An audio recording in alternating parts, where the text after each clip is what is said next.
ঘরের বউ ভিডিও করা যাবে না, এটাই অনেকের কথা। কিন্তু উপোস থাকলেও তো কেউ এসে এক মুঠো ভাত দিয়ে যায় না।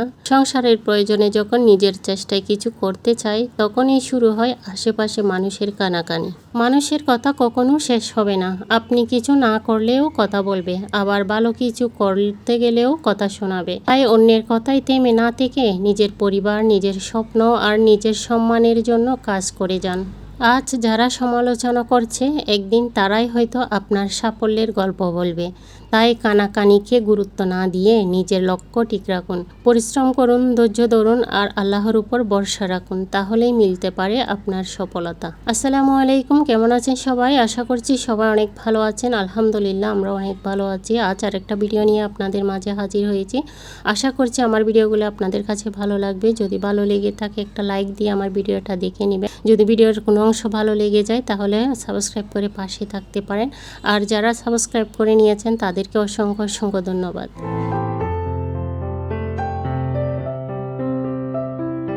গ্রামের বাড়িতে জাম্বুরা গাছ রোপণ করেছিলাম, তো সেখান থেকে জাম্বুরা নিয়ে আসছে অনেকগুলা, দেখতেই পেয়েছেন। তো সেখান থেকে একটা জাম্বুরা আমি কেটে নিয়েছি, কেটে এভাবে রেখে দিয়েছি, সবাই একটা একটা করে খাবে। তারপর এদিকে আমি নাস্তা বানিয়ে নিচ্ছিলাম। এটা বিকালের নাস্তা। তো জাম্বুরাগুলো বিকেলবেলায় নিয়ে আসছিল আর কি।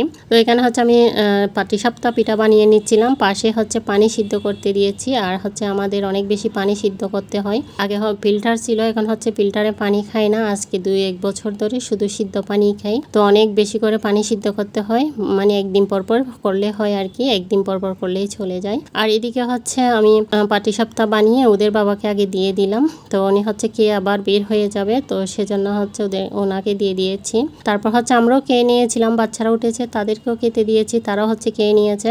আর এদিকে রাতের বেলা চলে আসলাম। দুপুরের কিছু ভাত ছিল, ওগুলোর সাথে কিছু ডাল চাল ধুয়ে নিয়ে খিচুড়ি রান্না করব ভেবেছি।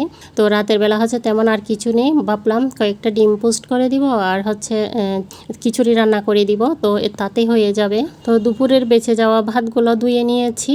তারপর তার সাথে চাল ডাল ধুয়ে নিয়েছি অল্প করে, রাতের বেলা যেন সবার একটু একটু হয় আর কি। তো এখানে আমি কিছু গাজর কেটে নিয়েছি, টমেটো, পেঁয়াজ, কাঁচামরিচ এগুলো কেটে নিয়েছি। তো যেগুলো ছিল ঘরের মধ্যে ওগুলাই দিয়ে দিয়েছি। দিয়ে এগুলো এখন তেলের মধ্যে একটু ভালো করে সুন্দর করে ভেজে নিব, কষিয়ে নিব, মানে গাজরটা যেন একটু নরম হয়ে আসে। আমার ঘরে খিচুড়ি রান্না করলে আমরা খাই, কিন্তু আমার মেয়ে পছন্দ করে না। ওর কাছে নাকি খিচুড়ি খেতে ভালো লাগে না, ও বেশি সাদা পোলাওটাও পছন্দ করে। তো ওর জন্য প্রায় সময় সাদা পোলাওটা রান্না করি। যদি হলুদ পোলাও রান্না করি তাও খেতে চায় না, মানে ও সাদা পোলাওটা বেশি পছন্দ করে আর কি। তো যখনই মুরগির মাংস রান্না হয় ঘরে, তখনই চেষ্টা করি একবার সাদা পোলাও রান্না করে দেওয়ার জন্য। তো এই তো আমি গাজরগুলো একটু কষিয়ে নিয়েছি, মানে নরম করে নিয়েছি। নরম হয়ে আসছে, আমি লবণ দিয়ে আর একটু নরম করে নিয়েছি। তারপর একে একে একটু হলুদের গুঁড়া, মরিচের গুঁড়া, ধনিয়ার গুঁড়া দিয়ে দিলাম। দিয়ে চাল ডাল যেগুলো ধুয়ে রেখেছিলাম ওগুলা দিয়ে দিব।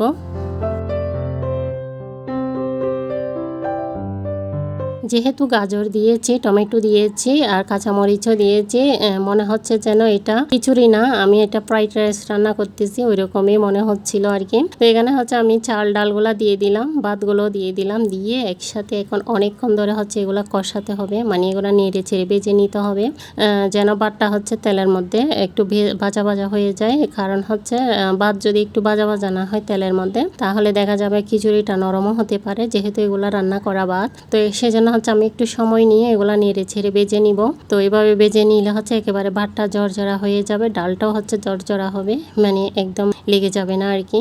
যখন ভিডিও করা শুরু করেছিলাম অনেক লোকে অনেক কথা বলেছিল, তো এখনো পর্যন্ত বলে যায়। তো প্রথমে যখন বলতো ওই ভিডিওটা ডিলিট করে দিতাম, নয়তো বা কিছুদিন ভিডিও বন্ধ করে দিতাম, তো ভিডিও করতাম না আর কি। আর এখন কিছু বললেও কেউ মাথায় রাখি না, ভিডিও করে যায়। তবে কাউকে ভিডিওতে রাখি না, নিজের ভিডিও নিজেই করি। তো ভিডিও করলে বলে যে অমুকের বউ খারাপ হয়ে গিয়েছে, এরকম একটা কথা বলে আর কি সবাই, আশেপাশের মানুষরা। তো ভিডিও থেকে একটা গৃহিণী একজন, কেউ শখের বয়সে আসে, কেউ অভাবে পড়ে আসে, তো যার তার একটা মানে আলাদা ইয়া থেকে আসে আর কি, তো ভিডিও করতে। তো এখানে সবাই মনে করে শুধু আমরা ভিডিও করলে খারাপ হয়ে যায়, তো এরকম একটা চিন্তা ভাবনা সবাই রাখে। তো এগুলো আসলে কান দিলে দেখা যায় কিছুই হয় না। তো আমি আমার কয়েকটা বছর নষ্ট করেছি এভাবে ভিডিওতে মানে সবার খান দিয়ে সবার কি বলে ওইটার মধ্যে ওইটা খান দিয়ে হচ্ছে আমার অনেকটা বছর নষ্ট করেছি। তো এখন হচ্ছে আবারও শুরু করেছি নতুন করে। তো দেখা যাক কি হয়। এখন হচ্ছে আর কারো কথা কানে নিই না, আমি হচ্ছে ভিডিও করেই যাব। তো এখান থেকে তো আর আমি খারাপ কিছু করতেছি না, এখানে এখানে বসে না থেকে ঘরের কাজগুলো একটু একটু করে ভিডিও করে শেয়ার করি, নিজের কাছে সময়টা কেটে যায়। আমার কাছে আর কারো কিছু নিয়ে গীবত করতে হয় না বা কোনো কিছু নিয়ে টেনশন করতে হয় না। মানে আমি আমার কাজের মধ্যে থাকি, এটা একটা কাজ, আমি রান্না বান্না করি, ভিডিও করি এবং আপনাদের সাথে শেয়ার করার চেষ্টা করি। হোক না, যদি ইনকাম হবে, না হলে না হোক, আমার সময় তো কিছুটা কেটে যাচ্ছে, এতে হচ্ছে আমি অনেক খুশি। তো আশেপাশের মানুষের আসলে মুখে কিছু তালা দেওয়া যাবে না, ওদের কাজ ওরা করেই যাবে। তো আমাদের কাছে আসলে আমাদেরকে করে যেতে হবে, সেটা আমি অবশ্য অনেক দেরিতেই বুঝেছি। ছোট্ট করে আপনাদের সাথে আমার ভিডিওটা শেয়ার করেছি। আর খিচুড়িটাও রান্না করে নিয়েছি, অনেক ঝরঝরা হয়েছে। তো তার সাথে ডিম পোস্ট হবে, শসা থাকবে। তো এই নিয়ে ছিল আমার ভিডিওটি। আশা করছি আপনাদের কাছে ভালো লাগবে। যদি ভালো লেগে থাকে আমার চ্যানেলটি সাবস্ক্রাইব করে আমার পাশেই থাকবেন। তো আজ এই পর্যন্ত। আল্লাহ হাফেজ। সবাই ভালো থাকবেন, সুস্থ থাকবেন, আমার ভিডিওর সাথেই থাকবেন।